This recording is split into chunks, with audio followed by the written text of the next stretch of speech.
Assalamualaikum warahmatullahi wabarakatuh. Innal hamdalillahi nahmaduhu wa nasta'inuhu wa nastaghfiruhu wa na'udzu billahi min syururi anfusina wa min sayyiati a'malina may yahdihillahu fala mudhillalah wa may yudhlil fala hadiyalah. Asyhadu an la ilaha illallah wa asyhadu anna Muhammadar Rasulullah.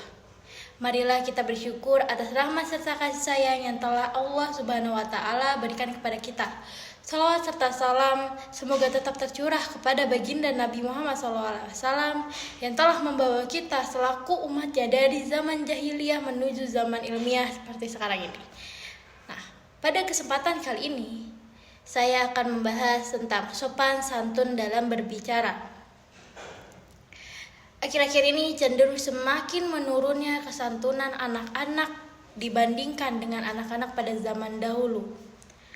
Hal tersebut tampak pada ungkapan-ungkapan pada banyak kalangan yang menyatakan pendapat dan perasaannya, seperti ketika berdemonstrasi ataupun rapat-rapat umum. Kata-kata mereka kasar atau bertendensi menyerang. Tentu saja hal itu sangat menggores hati yang menerimanya.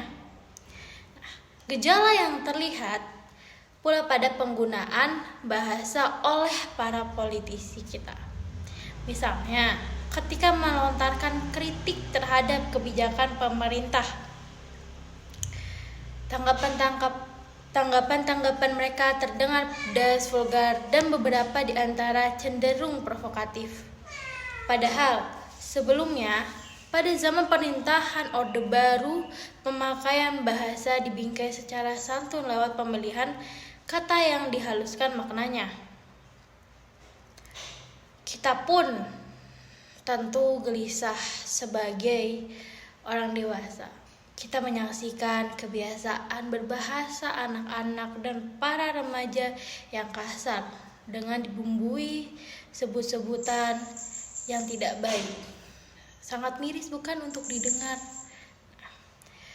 Fenomena tersebut menunjukkan adanya penurunan standar moral agama dan tata nilai yang berlaku dalam masyarakat tersebut. Ketidaksantunan berkaitan pula dengan rendahnya penghayatan masyarakat terhadap budayanya. Sebab kesantunan berbahasa itu tidak hanya berkaitan dengan ketepatan dalam pemilikan kata ataupun kalimat. Kesantunan itu berkaitan pula dengan adanya pergaulan yang berlaku dalam masyarakat tersebut. Penyebab utamanya adalah perkembangan masyarakat yang sudah tidak bisa dihiraukan perubahan-perubahan nilai kesantunannya dan tata krama dalam suatu masyarakat. Misalnya, kesantunannya yang berlaku pada zaman dahulu berbeda dengan zaman kemerdekaan dan pada masa kini. Kesantunan juga berkaitan dengan tempat. Itu seperti nilai-nilai kesantunan di kantor berbeda dengan di masyarakat atau di final dan di rumah. Nah, pergaulan global dan pertukaran informasi juga membawa pengaruh pada pergeseran budaya, khususnya berkaitan dengan nilai-nilai kesantunan itu. Fenomena demikian penyebabnya pada remaja dan anggota masyarakat lainnya gamang dalam berbahasa. Pada akhirnya, mereka memiliki kaidah berbahasa yang mereka anggap bergengsi dan tanpa mengindahkan kaidah bahasa yang sesungguhnya.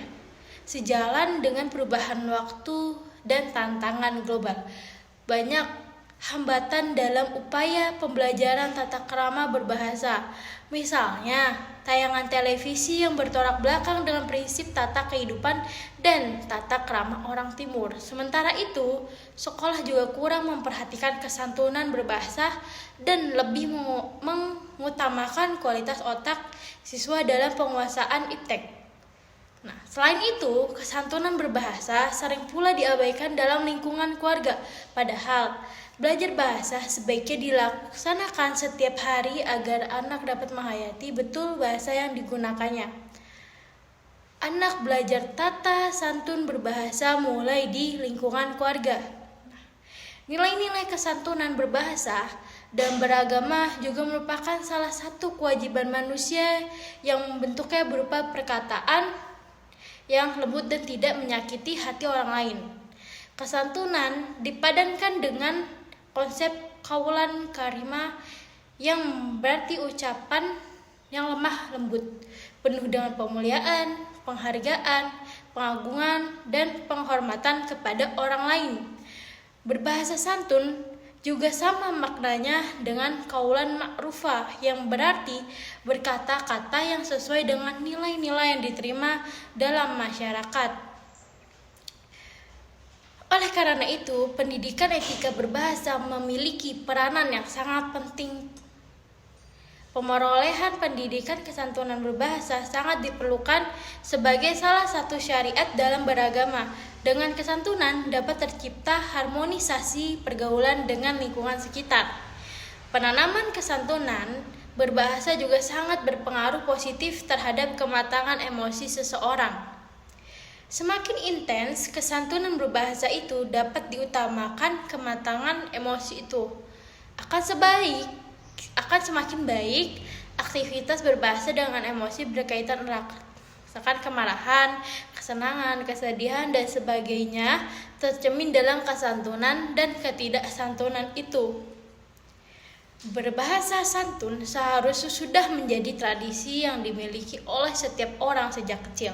Anak perlu dibina dan didik berbahasa santun. Apabila dibiarkan, tidak mustahil rasa kesantunan itu akan hilang, sehingga anak itu kemudian menjadi orang yang arogan, kasar, dan kering dari nilai-nilai etika dan agama. Tentu saja, kondisi itu tidak diharapkan oleh orang tua dan masyarakat dimanapun. Sekian pembahasan tentang santun dalam berbahasa. Terima kasih. Wassalamualaikum warahmatullahi wabarakatuh.